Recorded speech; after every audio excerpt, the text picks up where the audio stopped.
Díomh is mis Maureen Kendall agus tá mé gobar an seo san ollscoil sa Ryan I dachais agus an léon garamúil. Is táid sásta mo chud obre a dhéanamh trí gaeilge.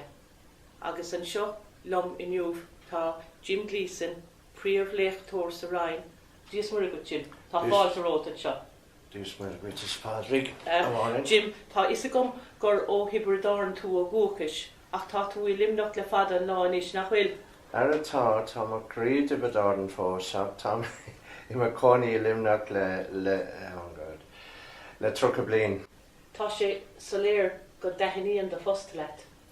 Well, sure, débrig mé an seothas an siúd I rithe ná sin ach leis an deblin nó mar sin a nús ní mór an rá gom so tá mé an seo agus taithníonn sé am se. Tá sima gut I gúrsaí sport go háirithe cuman leon clascuil.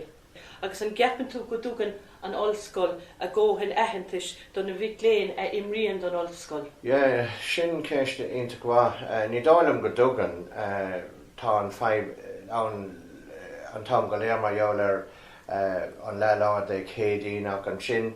Was wat go déan mór chud des na daltaí a bhaile ag an deir seachtainna tá feib an ag an ollscoil leis an dráidlár freisin ach. Is feib mór agus thugann ollscoil na eile I bhfad níos mó, chun siad I bhfad níos mó béime ar sport. Sin fíor. Tá sima gut I rásaí na gapel nach bhfuil tá féile Cheltenham ag tosnú an seachtain seo cuain. Tá buint mór ag muintear na hhéir leis an féile sin cén fá.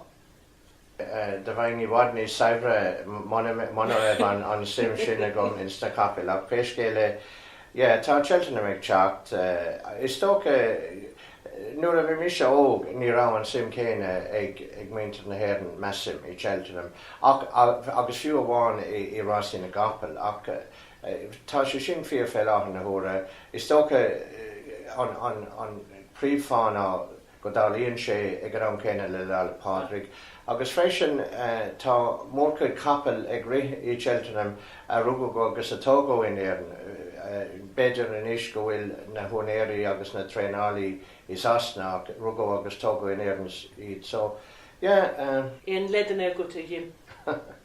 Asher ní dóil am mé big zeb beidir se. Gur míle maithe go a Jim bhí sé sin anna himúil ar fad. Gur maith god. Fáilte ród.